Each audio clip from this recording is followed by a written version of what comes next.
Hey guys, so today I had a bit of a different video, because I was actually looking at this bridge. I was trying to get top 10, even maybe number 1 on it. And what I ended up deciding was that something bothered me about it. This van just wouldn't go. Even though he had all the time in the world to go, the boat was not going to interfere with him at all. He just decided, no, I'm going to take a break.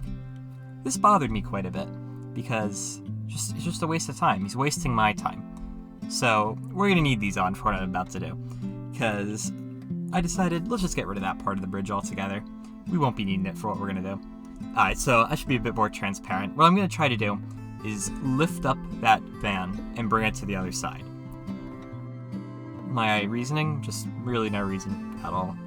Thought it might be funny. That's pretty much my entire reason, so that's what I'm going for. Here what I'm trying to do is figure out where the van is going to stop, and it's on those two little roads there. And now I'm just building up a bit of steel supports. I'm thinking the reasoning behind this is going to be so that I can create a crane mechanism to lift up the van and bring him to the other side. This this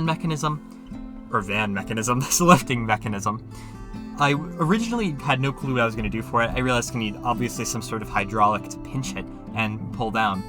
So I originally was just putting them wherever I wanted, and I had this idea, where what I was going to do is smash the van between these two pieces of road. Well, right now the roads aren't in, but they're going to be in. My thought process behind this was that I could make a hamburger between road, van, road. It's that simple. Absolutely delicious, too. So here's what I'm going for. You can see now I got my 3 hydraulics. I mean, what could go wrong? This is absolutely perfect. But what happened is it smashed the road and then shriveled up. So that wasn't ideal. Close enough, though. So I ended up just playing with it a little bit, seeing if I can move some stuff around, but this is kind of a dumb design, so I just decided there's no reason to continue doing it. But I had a little bit of an idea, too, that encouraged me to stop that other design. I was going to try, instead of smashing the entire the van, what I could do is pinch just the bottom of it. I thought maybe this would be better, because I could get under it, and also it wouldn't put an extreme amount of stress on the top of the car, which doesn't really help me anyways.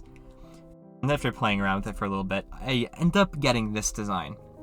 So the van goes under, fits pretty well, and you see it pinches, but it kind of just completely breaks. This obviously wasn't quite ideal, so what I ended up going for is a spring in the middle here, and this keeps the bridge from, this keeps the crane mechanism from completely just exploding, and it can put all of its force on the van and expand out a little bit. Here I end up just playing with it for a little bit. I have no way of moving it over at the moment. I just decided for now what I wanted to do was get a mechanism working so that I could at least then think about moving it over.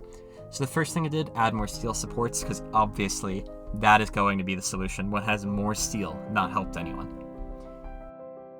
So here I'm building up the whole support system, this big arch.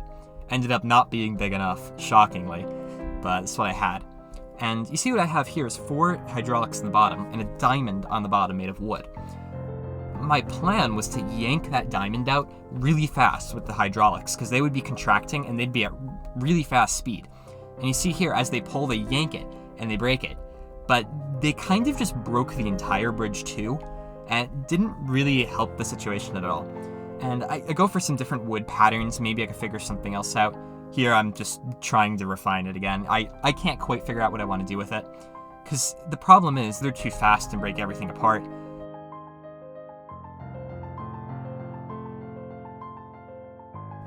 So I try maybe doing it up top, because I thought maybe that might have some merit. If I move it up top, it's possible that for some reason that rope breaks in a different way and allows it to work, but it was kind of the same story. To get it going where it would break, it would have to break the entire bridge too. So just here, I try something just off the cuff, figure out maybe it'll work, and, well, it didn't for what I wanted to do. But it did encourage me to try something else, because you see the entire crane, or I guess the carriage, I'll call it the carriage from now on, moved over a little bit. So I go for a diamond hydraulic, maybe I can move it over even more. And it does work, and this is the first time I got actual movement out of the carriage in a way that I thought really had a chance at working. But of course the carriage didn't pick up the van, which, minor issue there. So I ended up trying to get that to work. And I had some little pinchers on the sides, and not quite going well, and they're actually lifted up a little bit, but it was still on the road, didn't really help. So I ended up trying to support the bridge a little bit more, get a little bit more structural support, change a couple things, and I ended up getting this design. So the bottom part of the van gets stuck under the top of the carriage, and the back of the carriage grabs the surfboard, which is just enough to lift it up. Now this only gets like a quarter of the way, maybe, to the destination. So what I end up going for is some expanding hydraulics on the top. What this will do is lift up the entire carriage as it's moving over. So instead of just going into the water like it was before, it at least stands a chance at working. Here I'm going for a full diamond hydraulic, bigger distance, so I can push it over even more. But it is starting to look ridiculous, and I end up making it look even more ridiculous with another diamond hydraulic inside of the diamond hydraulic.